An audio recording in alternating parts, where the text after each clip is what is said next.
بسم الله الرحمن الرحيم مقعي وعبد الرشيد آدن أو يوسف waxaan halkan kusoo gudbinayaa maanse la yiraahdo garara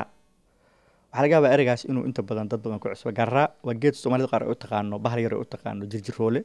magac ugu caansan qaalna ay yiraahdeen geeldugay maansadan waxay soo baxday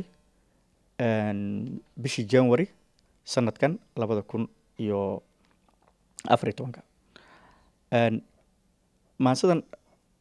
2016 sorry maansadan waxay ka hadlaysaa waxa la yiraahdo kooxaha la yiraahdo al-i'tisaam oo la oran jiray itixaad iyo al-shabaab ujeedadu waa saas laakiin muuqaalka kore waxay ku tusaysaa maansadani geed iyo nin humaageedu waa saas geedka waxa la yiraahdaa garanwa gobolada qaar Soomaaliya qaar waxa laga yiraahdaa madenge sida waqooyi bari Kenya qaar waxa laga yiraahdaa oo sida gobolada koonfur kale waxa laga yiraahdaa ali garoob saas loo yaqaana marka sheekadu waxay ku saabsan tahay nin beertay geedkii markuu beeray ayuu iska sanifay xudum inuu gooyo oo uu gunta ka jaro geedkii ayaa la hadlay oo yiri يعني maxaad ii goynaysaa maxamed dhibkan qabay kadibna shaqada halkaas ka soconaysaa laakiin ujeedadu waxa weeyaan al-shabaab dhalinyarada la yiraahdo oo aan ku magacaabi karo dulmanayaasha eedeysan waa la sameeyay rag baa sameeyay ragii baa ka midab bedeshay sida gaaraagi ama geed dhugeeyaha ama jirjiroolaha ayagiiba haddana waxa lagu eedeynayaa wixii shalay la fari jiray marka maasada bilowgeedu wuxuu ku tusayaa marka aan leeyahay geed iyo waxa wada hadlay qof waa shaka xariir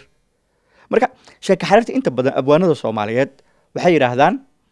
bari hore wax dhacay ka dhigaan macnaheedu bari baa waxa jiray guyaal hore waxa jiray sanad hore waxa jiray laakiin anigu waxaan aaminsanahay in aan loo baahnayn in sheekada ama sheeka xariirtu noqoto mid sanado hore jirtay ama gabow ah sheeka xariir cusub way tan waayo al-shabaabna way joogaan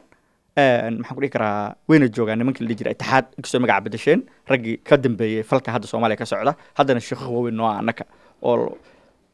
shalay geedkii beeraan raba inay gumiyaan marka maxaa ka raacay geedkii sheekh hebel waa la dilay dad maqasho ama sheekh hebel waa la dhaawacay ama sheekh hebel waa la caayay anu ka hadli maayo cidii aan lug lahayn laakiin cidii lug ku leh ee itixaad ahayd oo horseeday qoray in ummadda Soomaaliyeed lagu dhulqaato laga bilaabo 91kii mucaasirkii ugu horeeyay xerada la yiraahdo Gulwada Kismaayo ilaa wixii ka dambeeyay marka maansaas ay leedahay waxa leedahay maansadu waxa leedahay taariikhaha isgurayay iyo gadgadoonka waayaha gabal laga arooso farxad lagu galbinayo gablan iyo nafwaa iyo guuldarrooy halaagba waligeed isgarab yiil tuu eeba gooyaan aanay garan marin guulguulo faashaday inuu baal isgooyaa soo laba guulguulo faashaday guntana u soo baxay inuu baal isgooyaa soo lama gudboonaan good iyo abeesaba u gardhigayay aadmigu guyaal hero wax jirayo guyaal hore wax jiray iyo gaba wada da'weyn oo laga guursho oday iyo sheeko guun ma wada aha kuwa gada yar baa jira aan soo gaaray anigoo garwadeenadoodii badi galabta joogaan googaatan igaho wuxuu uga gol leeyahay asagoon la garanayn ninka beertay garanwaa la xumaa gadaalkii gunta inuu ka wada jaro ayuu soo guddoonsaday gudin iyo hangool iyo u soo goday masaaro goobtii markuu yimid uu u gaashay midigtii garanwaa wuxuu yiri sidee eeba ku galay maxaad ugu galaysaa kuya geed xun baa tahay wuxuu yiri soodigay had iyo goor asal aan gurayn iyo inaan ahay ma guuraan dhirta kale ka gooniya igu sheegi jiray gaar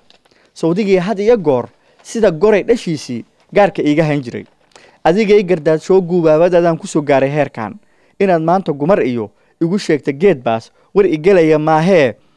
sida gaararaagi ama geel dhugeeyaha hadba gibil ha yeelane fallaartana gilgilashada kaagama go'aysee war igalaya ii sheeg waxaad noqotay gabadhii gelin horiyo subaxdii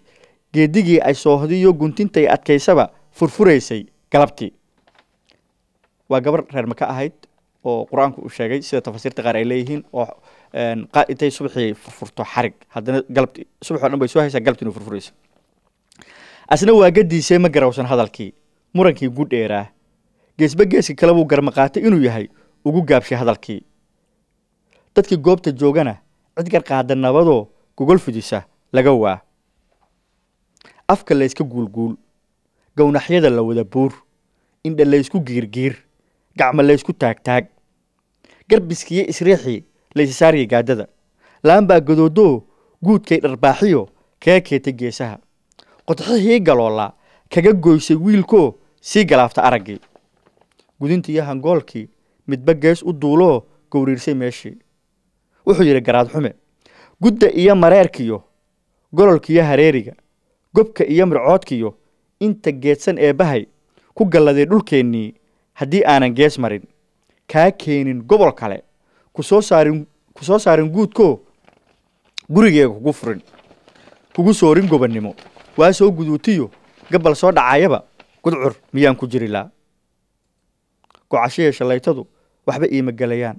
qof walbow gaddaa soco god haddaad qodayso dan ku gaar isleedahay ha fogaan guntiise geli doontid moogiye aqoonta iyo garashadu yaanay gaabis kaa noqon geedkii laftiisii gabaadli'ima waaree gubatiya dabaylbaa kaga dhabatay geesaha kaasina wuxuu ahaa gabaygii gaararaa gabatiya dabayl waxaan u jeedaa dee geedkii hadduu qofkii hayn lahaa hadduu asaga laftiisa intuu meeshii ka saaray asagana ma jiraya dee wuu kacayaa macnaha marka maansaasna waxay ahayd maansadii gaararaa oo aan ugu talagalay khilaafka iyo macnaha ishaysashada ka dhex taagan nimankan al-shabaab la yidhaahdo iyo nimankii sameeyey oo itixaad la oran jiray magacayguna waa cabdirashiid aadan aw yuusuf waa mahadsantihiin wasalaamu calaykum waraxmatullahi wabarakatu